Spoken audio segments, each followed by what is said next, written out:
Next up, we use hypothesis testing to compare two proportions as opposed to confidence intervals to estimate the difference between the two proportions. As usual, we're going to introduce this new concept using a concrete real data example. A Survey USA poll asked respondents whether any of their children have ever been the victim of bullying.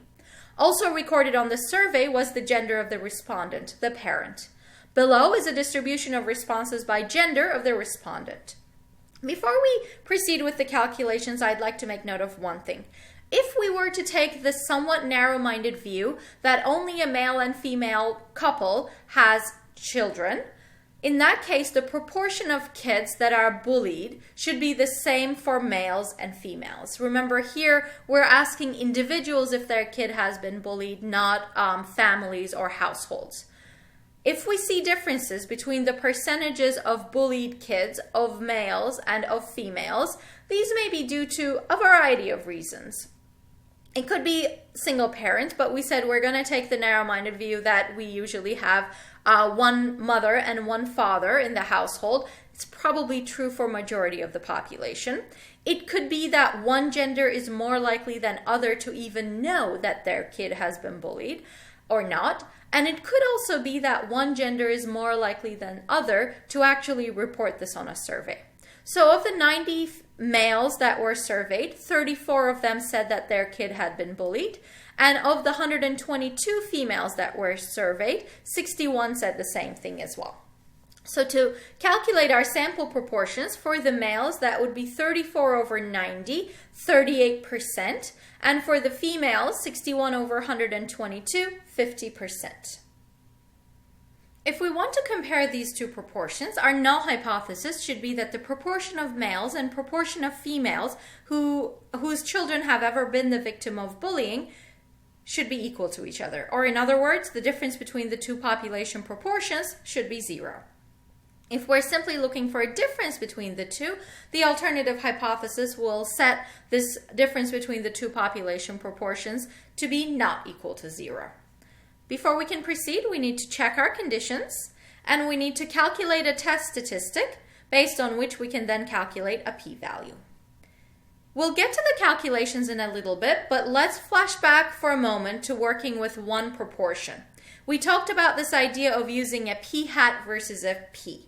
And we said that when we're working with one proportion and we want to check the success-failure condition within the context of a confidence interval, we used our observed proportion to do that. So these are the observed successes and observed failures.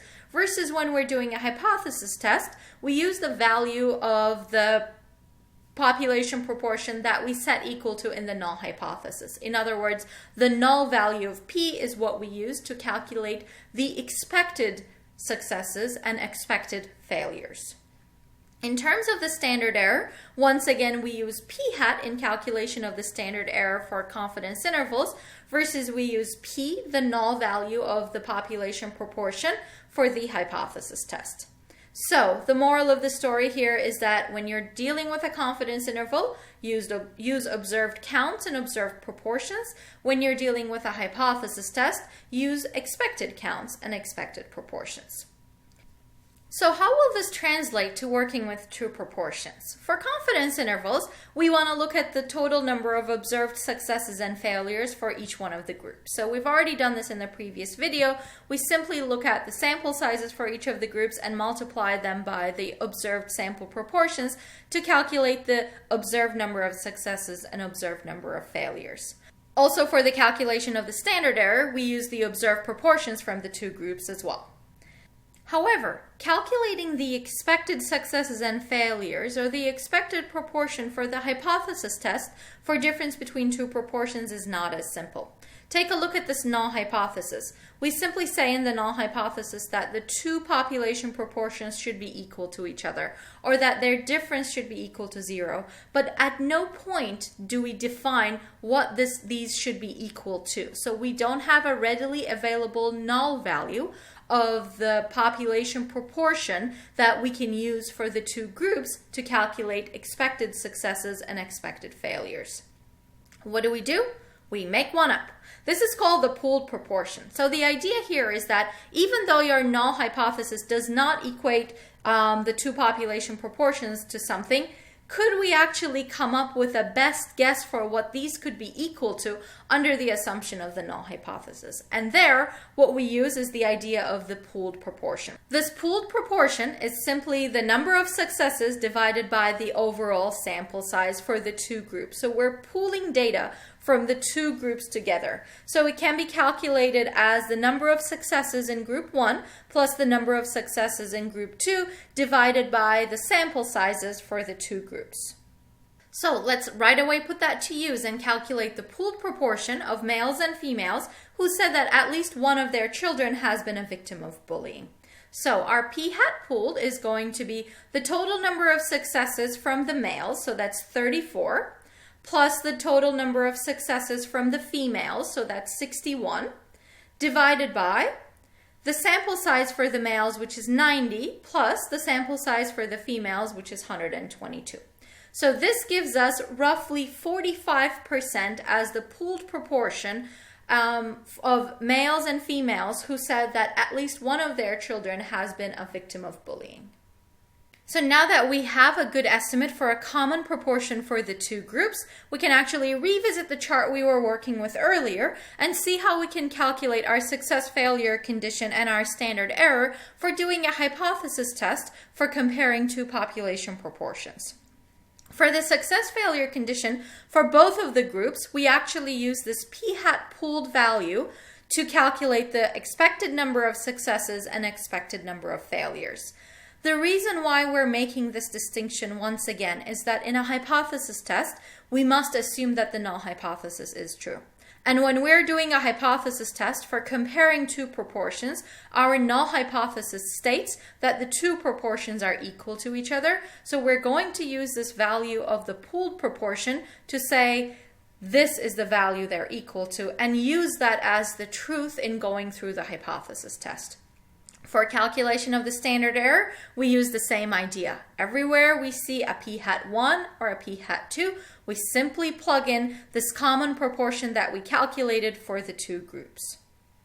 You might be asking, what about means? When we talked about doing inference for means, we did not provide different formulas for the standard error when we were calculating a confidence interval versus a hypothesis test. But we seem to be making a pretty big deal about it now that we're talking about proportions. Well, with means, our parameter of interest is a mu, and in our null hypothesis, we set mu equal to some null value. But in our calculation of the standard error, this is simply calculated as s over square root of n. So mu, our population mean, does not appear in the calculation of standard error. So it really doesn't matter what that number is set equal to. It's not going to influence the calculation of the standard error. On the other hand, when you're doing a hypothesis test for proportion, we set p equal to some null value, and that same p does actually appear in calculation of the standard error. And because it does appear in the calculation, and because we must assume that the null hypothesis is true when going through our calculations, we need to make a distinction between when we do have a null hypothesis that we must assume is true within the context of hypothesis testing versus when we don't have a null hypothesis that we must assume to be true, that is within the context of a confidence interval. Let's take a look real quick then. Are conditions for inference met for conducting a hypothesis test to compare the two proportions here? In terms of the condition of independence, within group independence, we have a random sample and the 10% condition is met. 90 and 122 are obviously less than 10% of all males and females.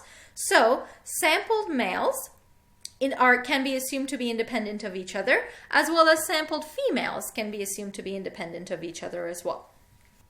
When it comes to between group independence, we want to think about how these data were collected in the first place. This was an overall random sample, and some of the people in the sample happen to be male, and some of the people in the sample happen to be female. Therefore, we really have no reason to expect that sampled males in the sample and the sampled females in the sample are dependent on each other. These are not necessarily paired people in any way, and even if we had any worries about that, with the different sample sizes from the two groups, we know that they're definitely not one-to-one paired. So since there is no reason to expect dependence between the two groups, we can assume that this between group independence condition is met as well. when it comes to sample size and skew, we want to consider the success-failure condition. However, we're doing a hypothesis test for the difference between the two proportions, so to check our success-failure condition, we use the pooled proportion that we had calculated, which was the 45% shown above on top in our data summary table. For the males then, we have 90 males times 0.45 gives 40.5, and 90 males times 0.55, that's the probability of failure or the proportion of failures, gives 49.5. Both numbers are greater than 10. Similarly, for the females, we have 122 females times 0.45 gives 54.9, and 122 females times 0.55 gives 67.1. So the success-failure condition is met for females as well. Therefore, we can assume that the sampling distribution of the difference between the two sample proportions is nearly normal. Since our conditions are met, we can finally conduct a hypothesis test, and we'll do so at a 5% significance level, evaluating if males and females are equally likely to answer yes to the question about whether any of their children have ever been the victim of bullying. So the null hypothesis here was that the two proportions are equal to each other, and the alternative is that the two are different from each other. We had already set these hypotheses early on in the first slide of this video. Our ultimate goal with a hypothesis test is to calculate a p-value, but before we get there, we need a test statistic, and for that, we need to figure out our sampling distribution. The sampling distribution of the difference between the two sample means is going to be nearly normal, with mean 0. That 0 comes from our null value, and we know how to calculate the standard error using the pooled proportion. So that's 0.45 times 0.55 divided by 90, the number of males, plus 0.45 times 0.55 divided by 122, the number of females, and then we take the square root of the whole thing. That gives roughly 0.0691. Our point estimate in this case is the difference between the two sample proportions, so that's proportion of males minus proportion of females in the sample. In other words, 0.38 minus 0.50. Our point estimate is negative 0.12. So we finally have everything we need to calculate our p-value. Let's draw our sampling distribution real quick and show there what the p-value actually corresponds to. We are doing a two-tailed hypothesis test, so we want to shade beyond our point estimate, both on the lower tail end and on the higher tail end as well. And to calculate that area, we can use a z-score that we calculate as our point estimate minus the null value divided by the standard error that we had calculated. The z-score comes out to be roughly negative 1.74.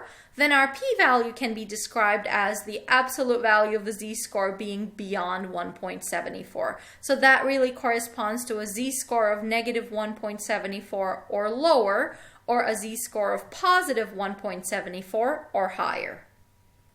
You can use a table, R, or an applet to calculate this, so I recommend that you get a little bit of practice doing so, but you will see that the p-value comes out to be roughly 8%. The final step would be to compare this to our significance level and finally make a decision on the research question we were working with.